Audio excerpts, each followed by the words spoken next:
Nesta aula, falaremos um pouco de método variacional. Método variacional, no fundo, é cálculo variacional. Cálculo variacional está relacionado com problemas de máximos e mínimos, no fundo, e também conhecido como problemas de valores estacionários. Bom, um exemplo disto, de cálculo variacional,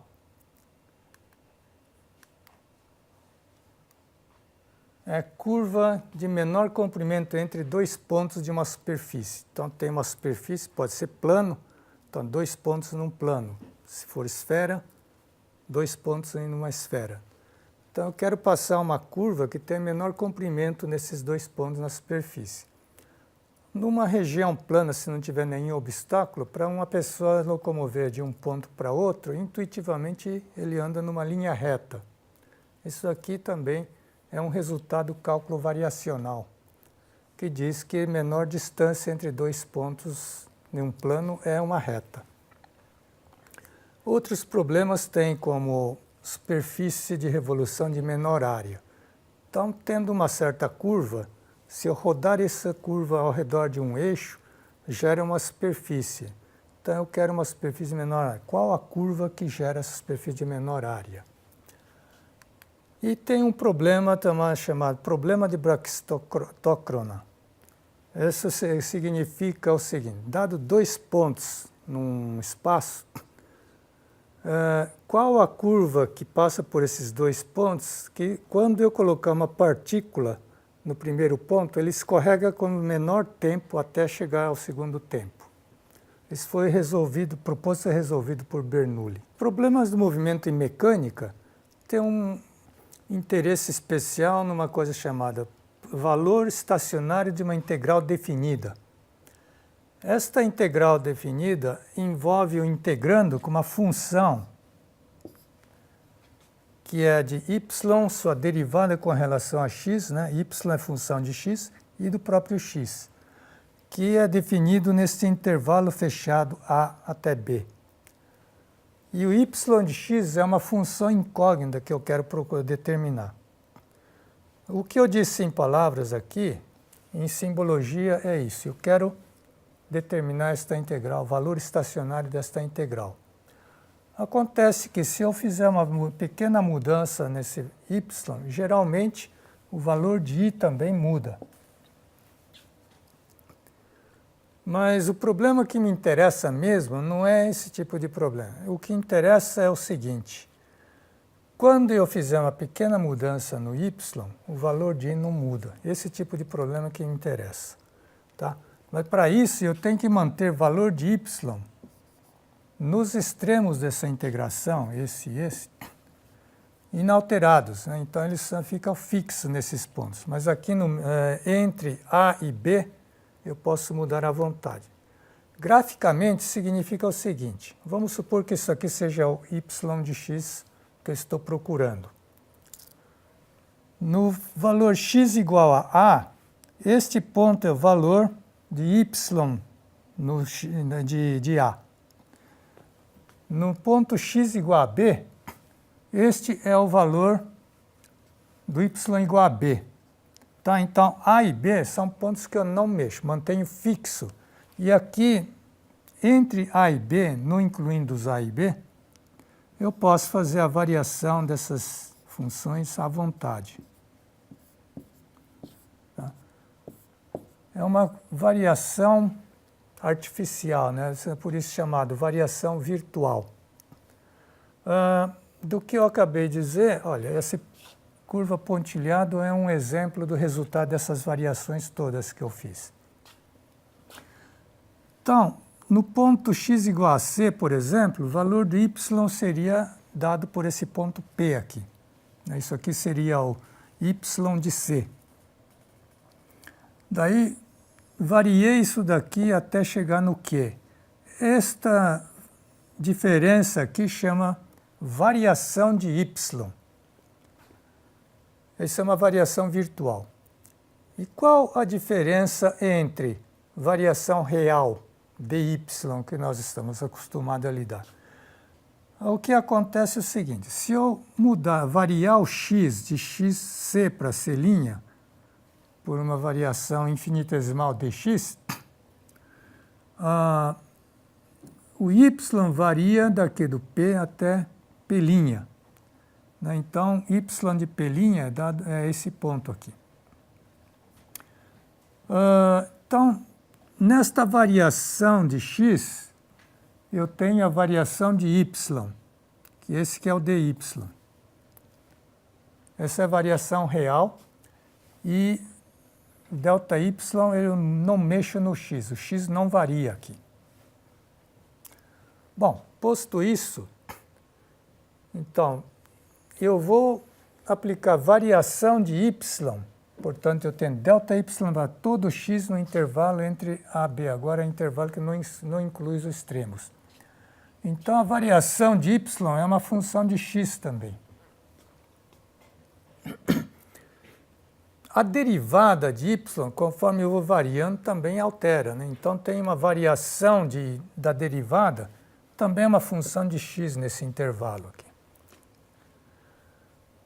Bom, então, o que eu quero, então, é fazer a variação do valor desta integral.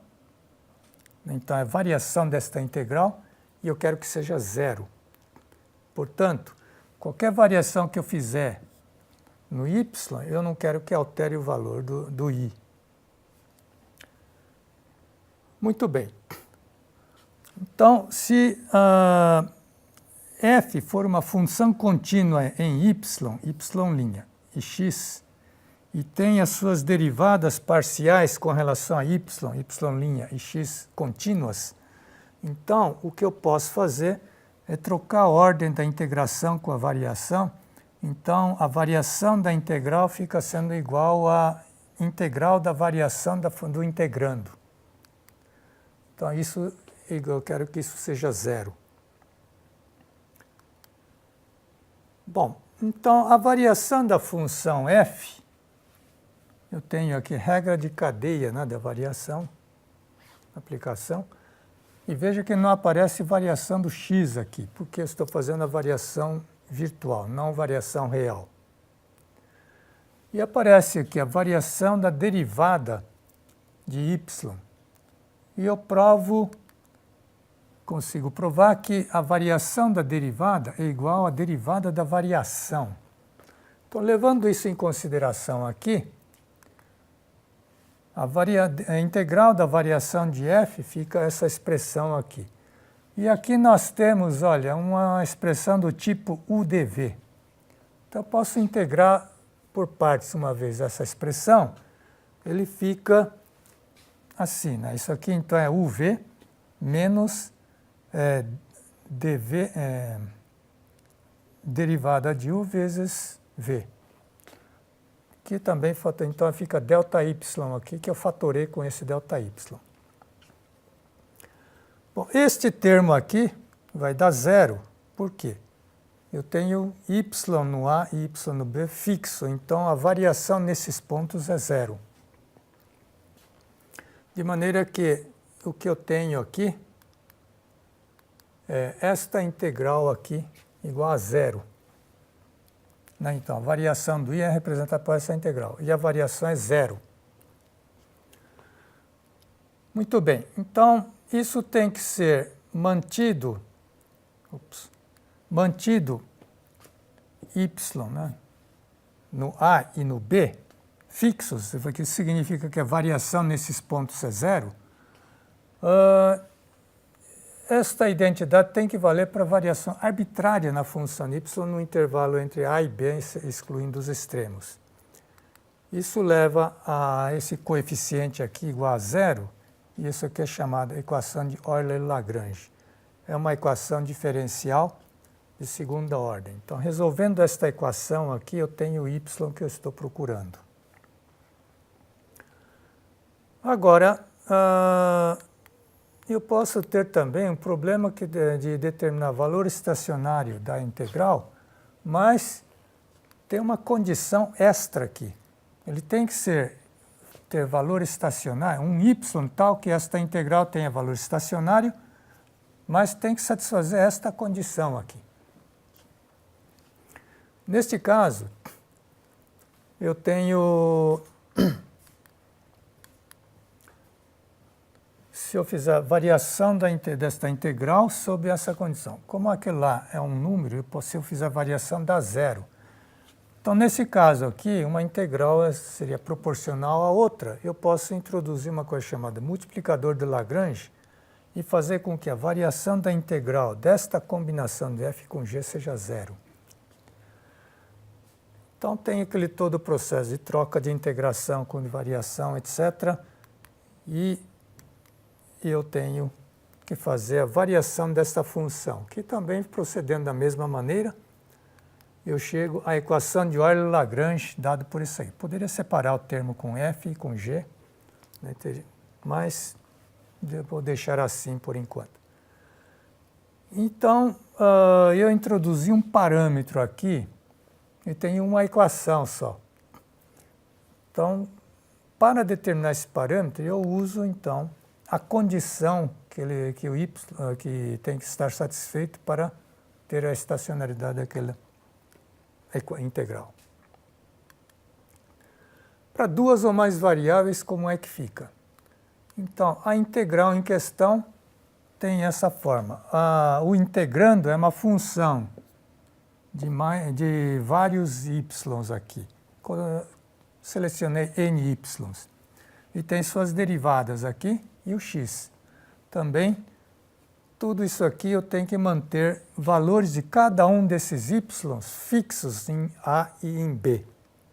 Então, y1 de A e fica fixo, y1 em B fica fixo. De maneira que, nesses x igual a A e x igual a B,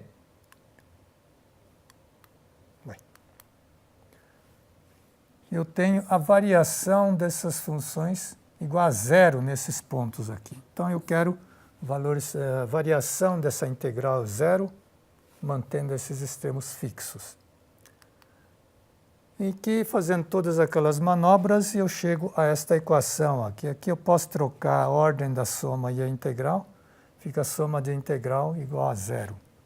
E isso tem que valer para qualquer variação independente e arbitrária de todos os y. Então, esse coeficiente aqui tem que ser zero e eu tenho um conjunto de equações de Euler-Lagrange, né, que são conjunto de equações diferenciais de segunda ordem. Então, resolvendo esse conjunto, eu tenho todos os y que eu estava procurando. Também eu tenho equações de Euler-Lagrange com condições extra, mas aqui eu vou ampliar um pouco aquilo que nós já vimos para um caso de uma variável. Nós vamos considerar M condições extras aqui.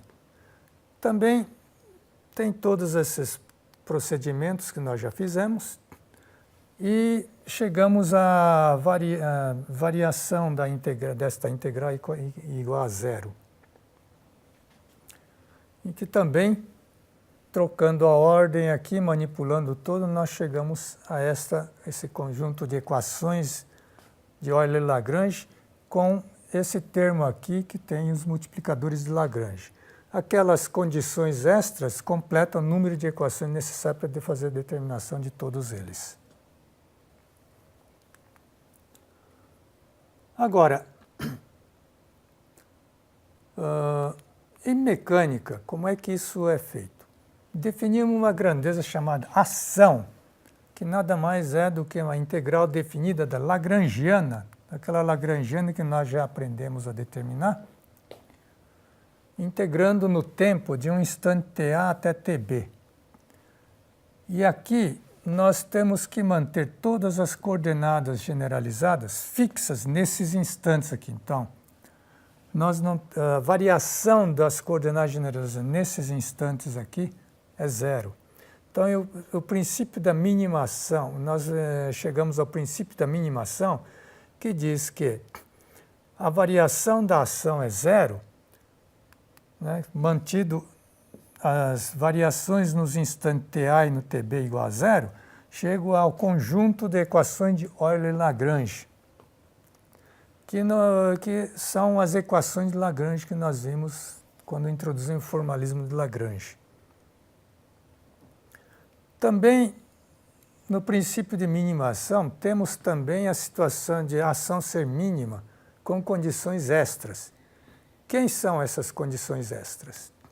Essas condições extras são os vínculos. Vínculos são dados por umas equações assim. Isso aqui é uma equação diferencial de primeira ordem, né?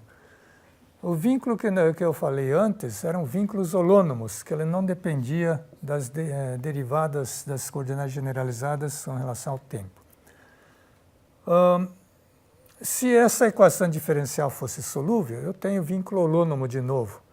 Mas são vínculos que só pode ser representado por uma equação diferencial não solúvel. Esse tipo de vínculo é um vínculo não holônomo, mas é o único vínculo não holônomo que podemos tratar aqui. Então, como isso aqui é zero, eu posso integrar, ele continua sendo zero, e fazendo a variação desta integral continua sendo zero. Então, eu posso usar todos os procedimentos que eu mostrei antes e fazer a variação desta integral igual a zero, mantendo, então, ainda, com todas as variação das coordenadas generalizadas no instante ta e tb igual a zero, eu chego a esse conjunto das equações de Euler-Lagrange. Então, tem N equações aqui, de segunda ordem, né? E tenho as condições do vínculo, equações do vínculo, para completar o número de equações necessário para determinar tudo aqui. Bom, vocês devem ter perguntado o seguinte: se eu me livrei das forças que o vínculo exerce sobre o sistema, por que eu estou falando de vínculo aqui de novo? Acontece que esses multiplicadores de Lagrange estão relacionados com força que o vínculo exerce sobre o sistema. Então, quando eu quero saber quais são as forças que o vínculo estão exercendo sobre o sistema, eu faço esse procedimento todo aqui e eu obtenho as forças que o vínculo exerce sobre o sistema. Bom, então vou terminar a aula de hoje com as referências adicionais. Sobretudo, eu recomendo a leitura do princípio variacional da mecânica de Lanczos, que fala sobre os métodos variacionais. Muito obrigado.